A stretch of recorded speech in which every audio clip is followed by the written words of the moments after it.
Let me start by asking, how did you get interested in studying animals? I was always interested in animals my whole life. My mom worked for the Humane Society, as did my grandmother, and so we always had animals in our lives.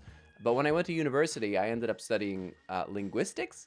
I wasn't that good at science. Like, I wasn't good at math. I had a hard time in biology. And so I had this career path that went in a completely non-animal direction until I had an epiphany at some point in my mid to late 20s. And I'm like, no, I want to dedicate my life to animals. And so I went back to figure out how I could turn a linguistics degree into working with animals every day. And how did you land at dolphins then? I'd always been into marine mammals. Like, I loved whales. I went whale watching as a kid. Whales and dolphins were always part of my life. And then when I was trying to turn that linguistics degree into animal research, the obvious avenue is to study how animals communicate. And there had been a lot of work done with dolphins and human language, like learning symbol systems. And so that's where it started. It was either dolphins or, one of the great ape species, or maybe a corvid, but I chose dolphins. Well, I've been envious of dolphins for a long time in two ways. One is, as a former diver, I always wanted to be able to do the flips as smoothly and effortlessly as they did. But also, I love the fact, and you can correct me if I've misread this, but I learned a long time ago that dolphins can actually sleep with one half of their brain and keep the other half awake. Is this true? Yeah, that's right. Unihemispheric slow wave sleep, it's called. I almost said it correctly. But essentially what happens is a dolphin needs to be it's conscious at all times. It's a conscious breather. It needs to be awake to take a breath because the blowhole is closed, and then when it's sleeping, it otherwise wouldn't breathe. So it can't be fully asleep, or it wouldn't be able to take a breath because it has to swim up to the surface. So the solution is to only sleep one half of the brain at a time so that it can always be slowly swimming and always going up for a breath. And so it sort of will shut off some of its brain for a few hours and then the other half for another few hours. And it gets, about 8 hours of sleep altogether. How do I get this ability? I don't know. I mean, you can try cutting the corpus callosum, see what happens, but I recommend against trying that. What do we underestimate about animal intelligence? I think what we assume for humans is we have a level of complexity that animals don't have, which is true. And we also assume that is good. Good in an evolutionary sense, or just good in a value-ridden sense, which would mean that animals aren't as good when it comes to thinking. But if you look at the history of animals and everything that has happened, including our own evolutionary history, intelligence in the way that humans possess it doesn't exist and doesn't matter, and usually isn't particularly successful. So many animals are successful without thinking the way that we think. So if you really think about the history of animal life, you realize that intelligence hasn't been rewarded particularly very often. And as I argue in the book, might actually be very bad for us as a species. I literally struggled with that in the book. And because I don't have the answers, and I was in that section where I'm talking with my friend Brendan about what is winning in an evolutionary sense, I didn't have a good answer. I had to figure it out. So there's a few ways to define it, like you point out. An animal species that has been around for the longest in its current form, you might say it's winning. It didn't have to change, but I don't know. That doesn't seem to really make sense. Or just, the fact that there's a lot of them. I don't know if that's a good way to do it. There are a lot of bacteria, as I point out in the book. I don't know if that means that they're winning. So what I came down on, and the only way I can sort of get the philosophical, ethical side with the biological side, is to talk about pleasure. An animal that goes about its daily life with the least amount of unhappiness and the most amount of pleasure, I think they would be winning at life. Well, I think that that's a pretty narrow way to define human success, right? We're much more than pleasure seeking or misery avoiding or pain minimizing creatures, right? We also seek meaning. We seek growth. We want to lead rich lives. Do we have any ways of gauging, do animals experience meaning and purpose, for example? That's always so hard, because without language, it's difficult to know what's going on. When your cat is looking out the window, whether or not they have experience, an epiphany, and think about the eternal soul and beauty, it's hard to know. But we know humans do it. But that's one of the things I question in the book, because it's a good argument to say that finding meaning in life is inherently good. But I'm not even so sure that that's necessarily true, because the problem with that, as I point out in the book, when you know about your own mortality, it brings with it a lot of misery. And that misery can lead to things like depression and anxiety and suicide in some cases. So it's not always good to think too hard about things. And then, of course, what I argue in the book is like all those amazing cognitive skills that allow us to find this meaning are also the cognitive skills that are very quickly hurtling us toward extinction potentially. So they may not be good for us in the long term. This is so fascinating. It's a double-edged sword because if you take a very long view, you can also argue that without knowledge of mortality, it's hard to find meaning and purpose. And you could make the case too that there are many forces that could cause our extinction that require intelligence to prevent or solve our destruction, right?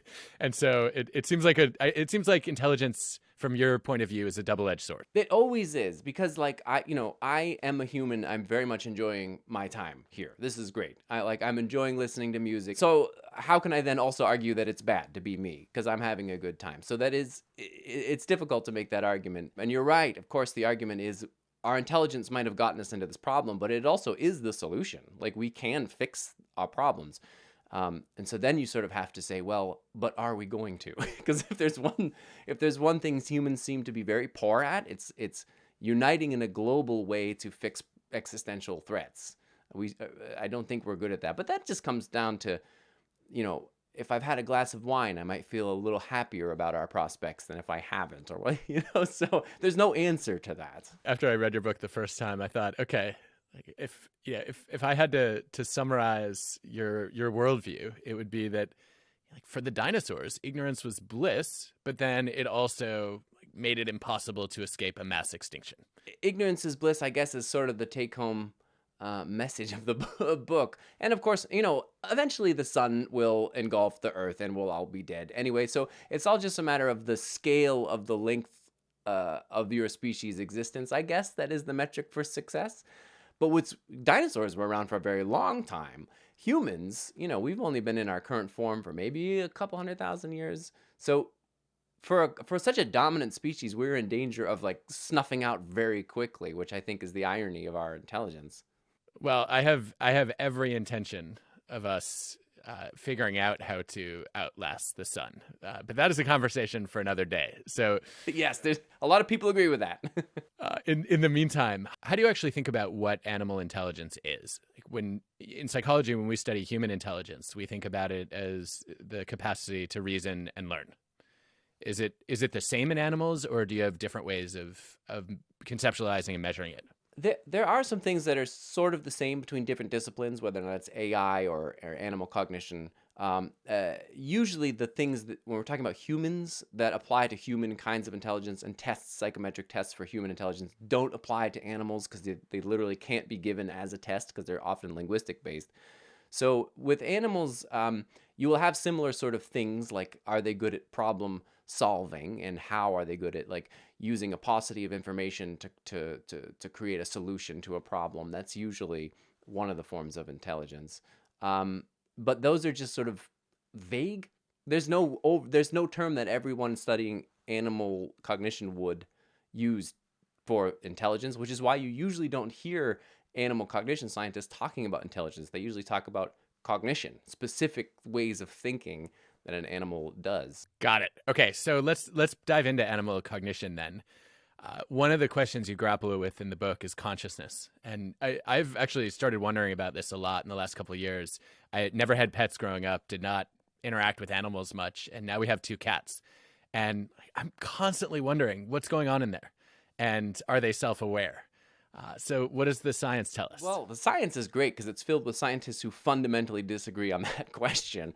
But I think we're moving toward an era where we're accepting that consciousness, if you define it as just having some sort of experience, any sort of experience in your mind at all, is pretty universal. In that you might have insects, like Lars Chitka. He wrote a fantastic book that's just out on insects, and he argues that they have consciousness as well.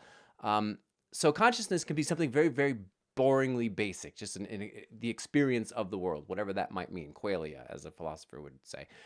But then you have things like self-awareness, which is different because you can be consciously aware of yourself in different forms, because you could be consciously aware that you have a body and then that body is separate from the world. That's a very basic form.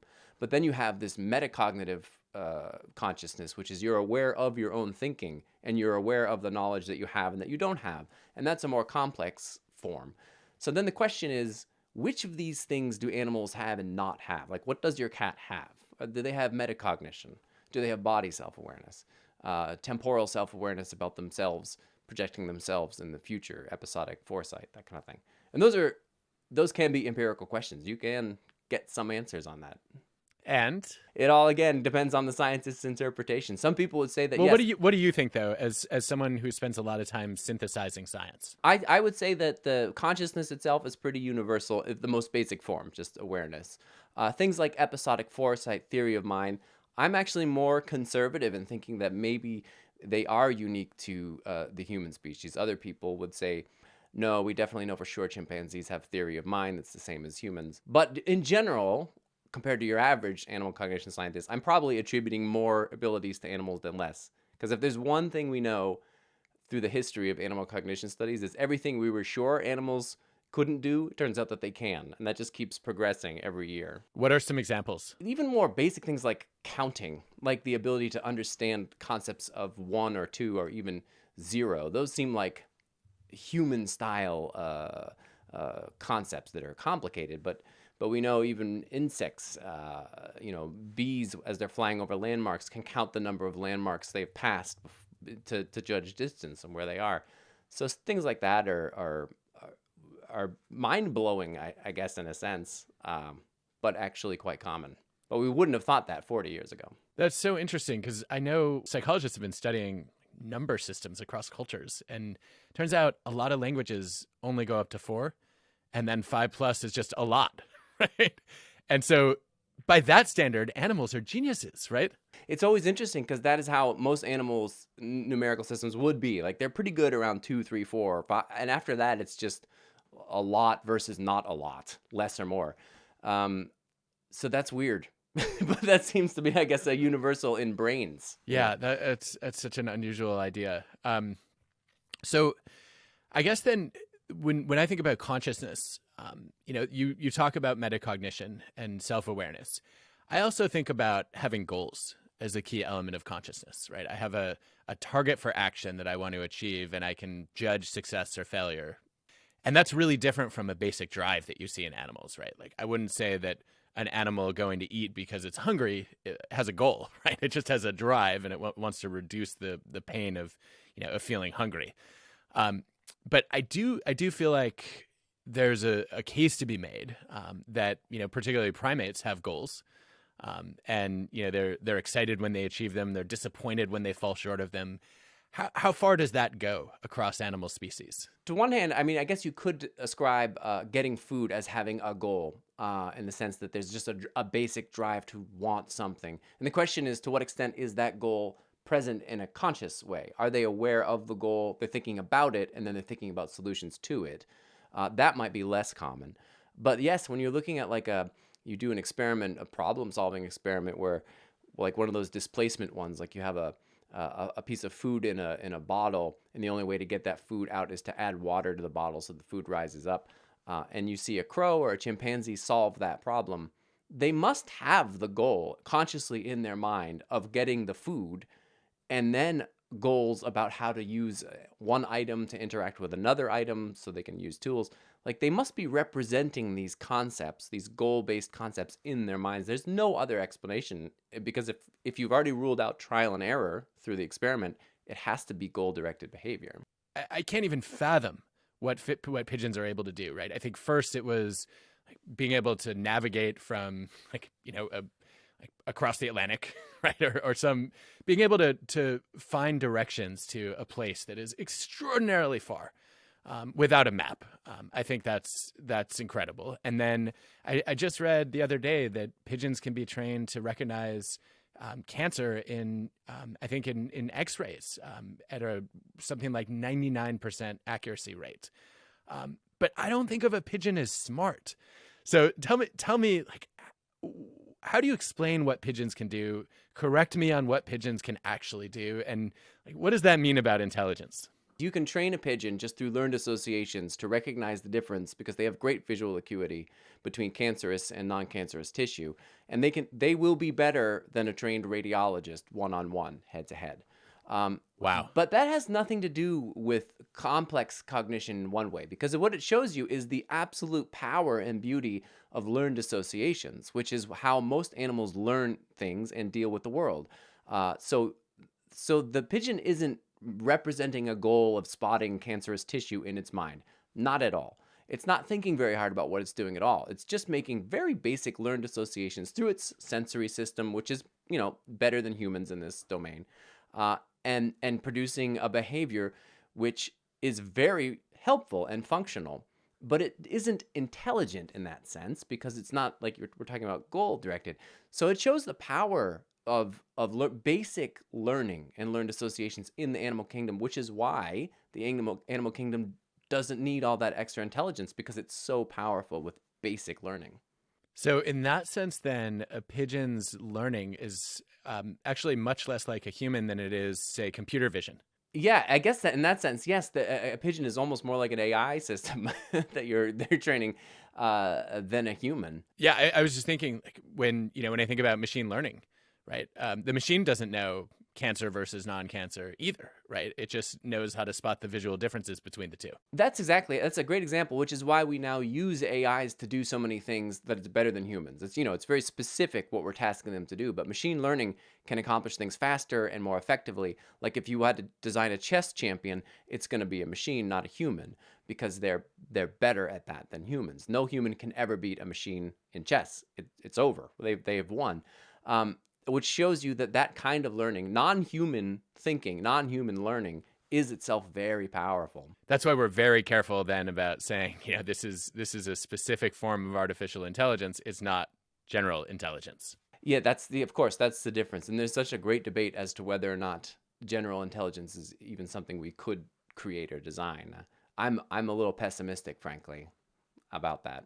I am too, although I think it might be optimistic to be pessimistic about that. And I'd rather not invent a super intelligent singularity style AI system. I think it would be bad for. I'm on board with keeping them in single domain. I am too. Yeah, I don't know. I worry a lot about unintended consequences, and I don't know that we're smart enough to manage that, and I'm not confident that artificial general intelligence would be either. To our liking. I agree. I mean, I love all the science fiction stories, but some of these are legitimate concerns. Like that, what was the paperclip replicator one? Like if you give even a boring machine a simple task, it can still destroy the planet to solve it. Yeah, that would be bad. Let's go to lightning round. What is the smartest animal? Bedbugs. What? Why? Because they are the one animal we cannot defeat. We, with all of our intelligence, cannot eradicate them. They have very simple behaviors. Simple, and yet it's so effective. When they get in your house, you almost can't get rid of them, no matter how smart you are.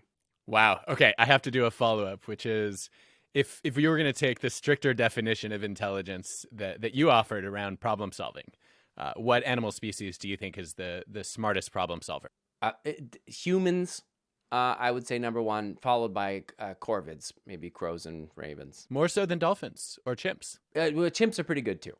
But I think in their everyday life, crows and ravens are just out in the world. They're cosmopolitan species. They're everywhere. They are solving problems every day. The dolphins are good too, but usually what we see their smartest stuff is in a lab. Out in the natural world, they're doing great work. But more examples of smartness come from everyday crows. What's the animal whose intelligence we underestimate the most? Is there an animal that's stereotyped as dumb that's actually quite smart? I would say things like rats, raccoons. I'm going to say raccoons, actually. Because there's a scientist I had interviewed for this book, but I didn't include her in there, studying raccoon intelligence. And that's the number one problem is like people don't think about raccoons at all. Like we know they're kind of smart, but actually they might be very, very smart. Because like ravens and crows, they're out in the world trying to make their way. They're omnivores. They live next to humans. They're probably wicked smart, and we don't think of them that way. We don't test them because they're vermin that live next to us. I see a future animated film starring your voice with a raccoon as the central character. Please. Cast me. You've played a lot of characters in animated movies. What have you learned from that? Well, what's nice about when you're acting is it's another one of these things where you have to get rid of yourself and inhabit the mind of someone else. And that is another amazing human trait, to be able to act and think like another person. So when you have to do that as an actor, it also is one of those things that gets rid of your ego, because you're not you anymore.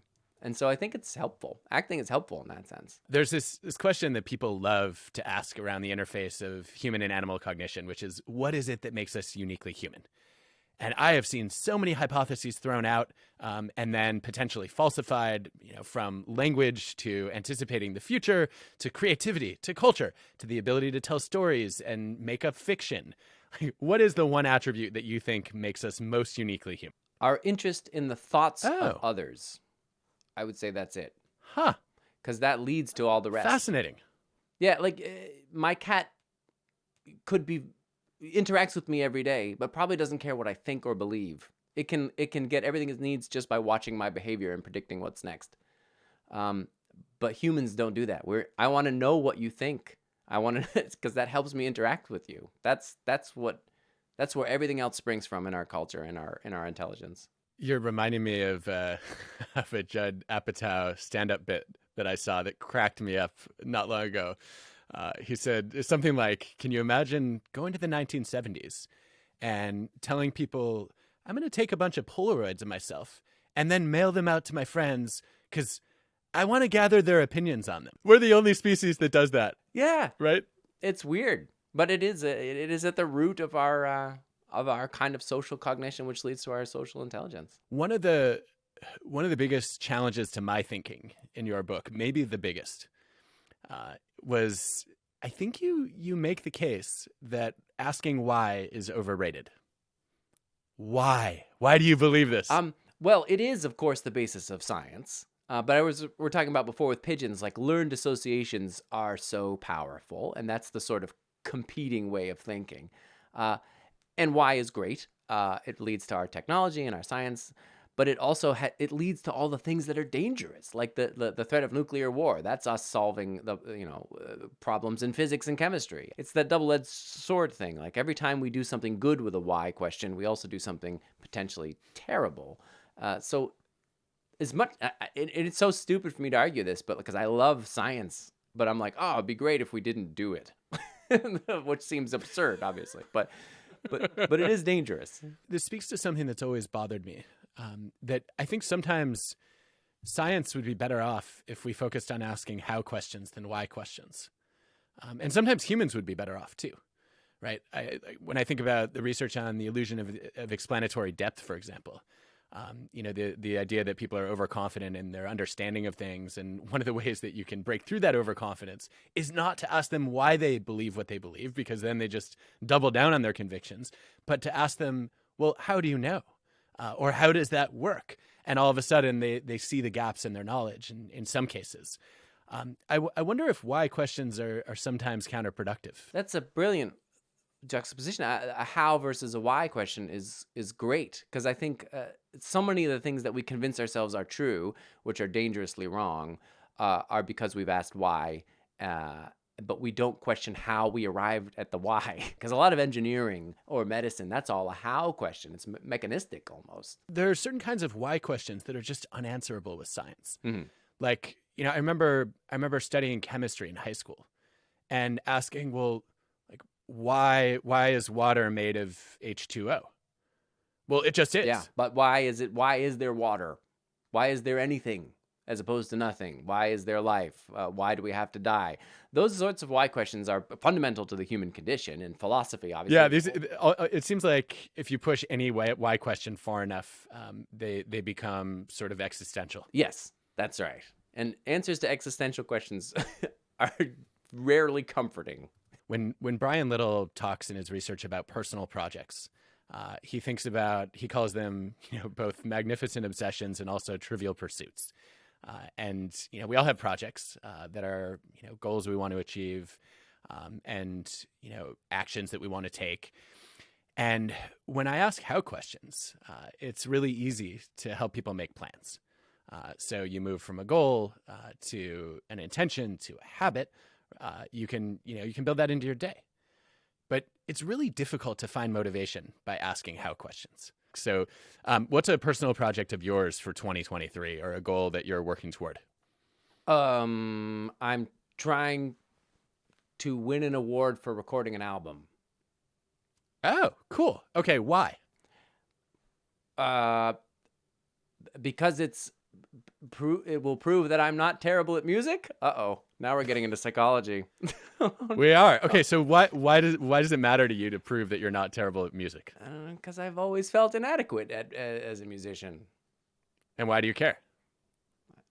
I don't know. Now we're getting somewhere, right? I think these layers of why questions, at some point you say, well, it's, I don't know, or it's who I am, or it's just something that I love or care about. And at that point, you've reached a core value or, a fundamental part of your identity. And I think once you recognize that, you don't have to be able to explain it. You're never going to answer the why question, right? Correction. There are psychodynamic psychologists who will tell you that you can answer the why question. There's something that happened in your past, or, perhaps there's something that's wired into your DNA, that predisposes you in this direction. But I don't think you're ever going to answer it. But I think the act of asking the why question is useful because it helps you identify how close is my project or my goal to my core values. Okay, now, what do you make of that? Do you think those kinds of why questions are useful? Well, is it useful to ask why questions at all? Or is it better to be like a hermit crab and not ask why questions? And that's a fun question, but that's irrelevant because we already ask why questions. We're humans. It's inescapable. So it's too late. The ship has sailed. I'm going to have to ask why questions. I'm going to have to figure out what my deep-seated motivation is for wanting to record. Like, I can't avoid it. You can't remove it. It's too late. And therefore, within the context of humanity, why questions are all we have. And they are great questions, like you say, because if you're not asking them, what are you doing? You're just existing. And so we need the why questions in order to function because it's who we are as a species. Wow. Well, you just anticipated my next question. I was going to ask you if you believe that we have to ask why question. Why do you think why is so central to human? It's actually not an easy question because, as I point out in the book, like we lived alongside chimpanzees who don't usually ask many why questions for hundreds of thousands of years, not really using those why questions to change our lifestyle that much from chimpanzees. So we don't necessarily need them. Nonetheless, it's undeniable that they are part and parcel of the human condition. So why do they exist? They do confer an advantage. We do create fire and make clothing and figure out how the world works because we're curious as to why things happen. So usually most of the time they help us. And that's why natural selection chose it to exist. Maybe the long-term consequences are bad, or maybe we will survive the death of the sun and be living in another solar system. Is there a question that you have for me? Do you ever have self-doubt? Of course. Everybody has self-doubt, don't they? Well, how does it not consume you? Oh, I mean, I love the Glennon Doyle observation that an emotion is often a package that was delivered to you, and you can choose whether you want to receive it and accept it and open it, or you can return it to sender. I guess when self-doubts creep up, I'm like, well, no, reject. I'm going to send that one back. I don't want it. I think where I feel them most often is when I take on a new challenge or I'm in an unfamiliar setting. Like when I'm getting on a stage and I've got a new audience. Like, I do not know how this talk is going to come across. I don't know if I'm going to connect with them. They're probably not going to laugh at any of my jokes. And like, what am I doing here? I think in those moments, what I find really helpful is to ask, actually, this is a why question. Like, why did I accept this invitation? Why did I take on this challenge? And there's usually some goal or value that matters deeply to me. Mm-hmm. That's great. That makes sense. So it doesn't stop you. It's there. You acknowledge it. You move on, essentially. Okay, so something else that I associate with intelligence is morality. Maybe this is an axiom that it's possible to be intelligent and immoral, and also possible to be intelligent and amoral. But it is very difficult to be moral without intelligence. Yep. I think we need higher level reasoning capabilities to make ethical decisions. And this is part of the psychology of moral development, right? It's really hard for a 2-year-old to make moral choices with the same sophistication or the same virtue as an adult could. And so that does seem to require intelligence. And yet you suggest perhaps that sometimes our intelligence gets in the way of our morality, and that animals might have the edge here too when it comes to things like honesty or integrity. Talk to me about that a little bit. In the book, I say morality is what happens when you take the normative systems, which you find in all animals, and then you codify them, and you can have rational decisions about them. But those normative systems, because we always think of animals as not having morality of any kind, and some people would even say that they do have morality, but really what they have is norms, which is, if you watch like my chickens, for example, they have these rules in place as to which chicken gets to eat first.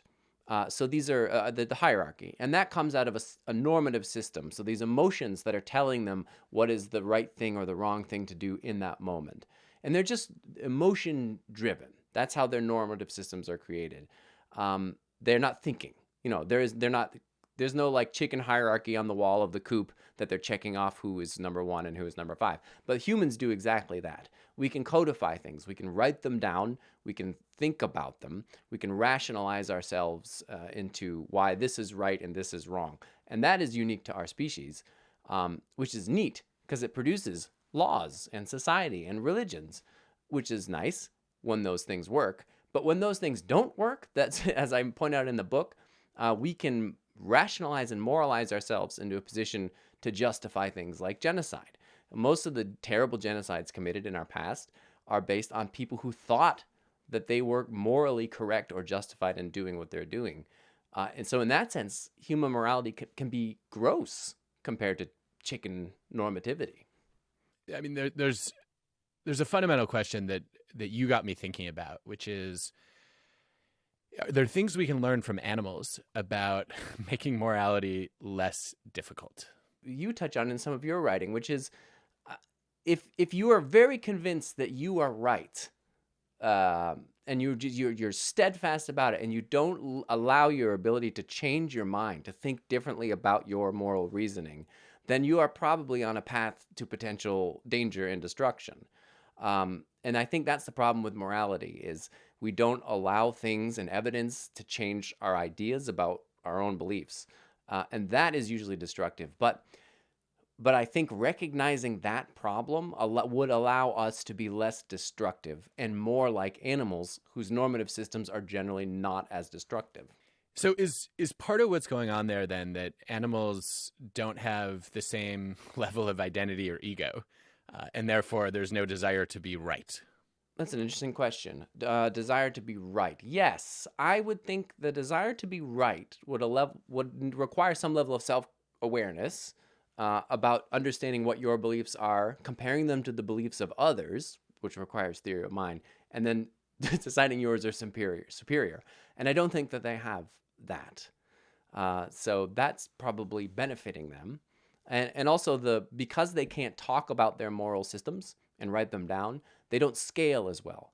So like you can't like have all the chickens of the world decide on what is right and wrong and unite the chickens against the turkeys in a battle, So that's good. If I'm a bonobo, for example, I can't gain status by taking my ideology and showing that it's superior to yours. And that means I'm not going to be invested in an ideology in the first place. We can't get into their heads to know for sure. Maybe bonobos are sitting there thinking about their personal ideology and thinking that it's better than their friend Jim over here. But they lack the communicative linguistic skills to explain that, which might, again, just be a dumb luck benefit of evolution that they don't have that ability. This is, I think, another challenge for all of us, which is it's really hard to think about thinking without language. Right. So you just described language as a communicative skill, but I also think it's really central to the ability to have cognition in the first place. I love that question because I don't know where I stand on what thought is. I think it's an amazing area of research. And I was plummeted into this black hole recently while writing this book when I discovered that I had aphantasia, which is the inability to visualize anything in my mind. I can't. If I close my eyes, I can't picture anything. I can't hear anything. I'm blank. And I've always been that way. And I didn't realize that other people could do that. Because like if you say that you can close your eyes and picture something, that to me sounds like you're hallucinating. That sounds like a real Really? bummer for you. And so I Wait a feel, minute. So you right now, you can't close your eyes and picture my face? oh, absolutely not. I can't picture anybody's face. I don't know what my wife looks like until I'm looking at her. So, Wow. and that's normal for me. Like that's how I grew up. And so, And you didn't know that other people could do that no, until when? about 5 years ago. How did you not know? Well, isn't that interesting? Because every time someone said, like, you're in a meditation class and you're like, okay, picture yourself on the beach. I just thought that they meant think about a beach. And to me, that comes across as concepts or language. I'm like, oh, I know a beach has sand. I can just list attributes of a beach. But I'm like, I never thought other humans could actually picture it. So everything to me sounded like a cute metaphor as opposed to something real. And it's fascinating that I could live my whole life in a world of visualizers and not realize that. And that got me thinking about, well, one of the things we say for animals is, well, they're visual thinkers. Temple Grandin has their whole book on animals being visual thinkers. And I'm like, yeah, but are they? Because everyone assumes that visual thinking is normal, but I don't do it, and I'm fine. And maybe my cat doesn't think visually, at which point, what is thinking? If they don't have language and they don't have visuals, what are they doing? Because I mean, I assume I think a lot in language, but I'm not even sure that that's the right way to describe what's going through my mind, and then language comes out, because it doesn't come out as vision. This is so interesting. It relates to something I talked about with Chantal Pratt, the neuroscientist. I remember reading her book and realizing, wow, I am an extremely verbal thinker. I can visualize, but I rarely do it, and I don't think I need it very much. And you're even further to that extreme than I am, because you don't have the your aphasia just eliminates that. But I guess then where does it land you in terms of when animals do their version of more sophisticated cognition? If we think about primates, for example, without language, what do you think they're doing? I have no answer, but I love this question, because let's think about that, like the chimpanzee who's putting water into a tube to get the food out. Now, as a linguistic thinker, we might be able to sit and talk to each other and be like, hey, if you add water to the thing, blah, blah, blah, blah, blah. Or as a visual thinker, you might be able to close your eyes and imagine an image of the food going up. But if you're not doing either of those, what are you doing? Exactly. And I would argue, I don't think chimpanzees are visualizing the solution, because I wouldn't do it that way. And I think if you shut off your brain and tried to solve a problem without talking to yourself, because again, I don't talk in my head in the same way either, you're doing some other conceptual thing with your brain, thinking about the future and the repercussions of your actions and potential scenarios without visualizing them or talking about them. What is that? I don't know. That's exactly what I want to know. And it reminds me of a question that my favorite psychologist, Brian Little, often asks, which is, what do we think we're doing? And I would love to know what animals think they're doing, if they can think about it at all. And to your point, if they can't put it into language and they don't necessarily have to see it, what is a mental representation without words or pictures? Well, there's a lot of scientists who have aphantasia, but I think most people don't. It's rare. Most people studying animals would assume they can visualize it. But what if no animal other than humans can visualize things? How do you explain their behavior? Because that is entirely possible. And yes, I think the whole world should go back to like the square one and start over again and think about animal problem solving without visualization and see what kind of answers we get. Well, I think this suggests a topic for your next book. And normally the complement to this book, I think, is a book about animal emotion. Because I can imagine that a lot of, what seems like goal-directed behavior in animals is driven by different emotional experiences, which are not reducible to physiological drives, but often influenced by physiological drives. And I would love to see a fleshed out Justin Gregg view of the world of animal emotion. All these are unanswered and almost unanswerable questions, which are the best kind. I love that feeling of being shown that you are definitely wrong. Like the thing I thought I was sure about, like there's the evidence just says, no, that can't be it. And you have to change your mind. That's like an endorphin rush. So that's what's fun with asking questions. Well, you're living proof then of what I tried to capture and think again as the joy of being wrong. And I've had a lot of people say, I would love to feel that more often. I don't know how to get to it more often. Do you have any advice? I would say take some improv classes, but I tell people that all the time.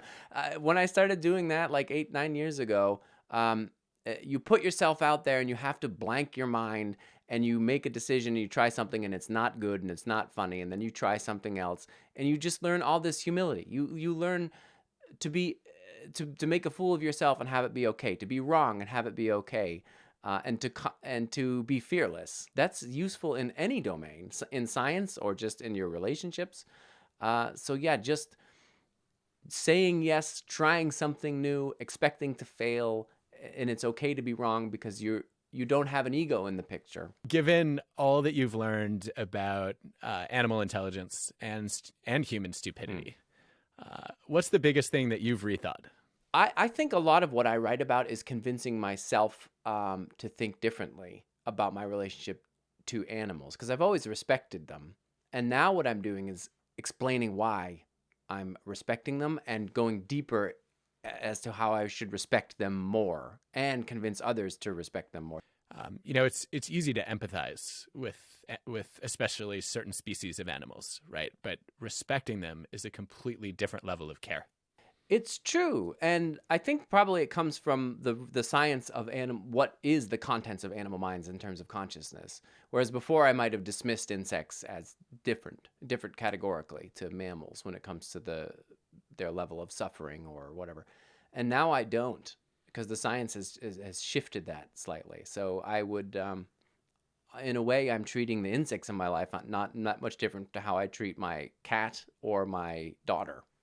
Which seems absurd, but that's different. Love it. Justin, this has been such an interesting conversation for me. I've learned a ton from your work, and one of the overwhelming feelings I had when I read the book was, this is somebody I would love to have dinner with, because he just knows so many interesting things and is going to shift my perspective on humans and animals and thinking and everything in between. And you have done that. Well, I mean, obviously, likewise, if you want to go out to dinner so I can have that same thought about you and pick your brain, I'm available anytime. Come on up to Nova Scotia. That's where I am. It sounds like fun. I'll let you know when I'm in the neighborhood.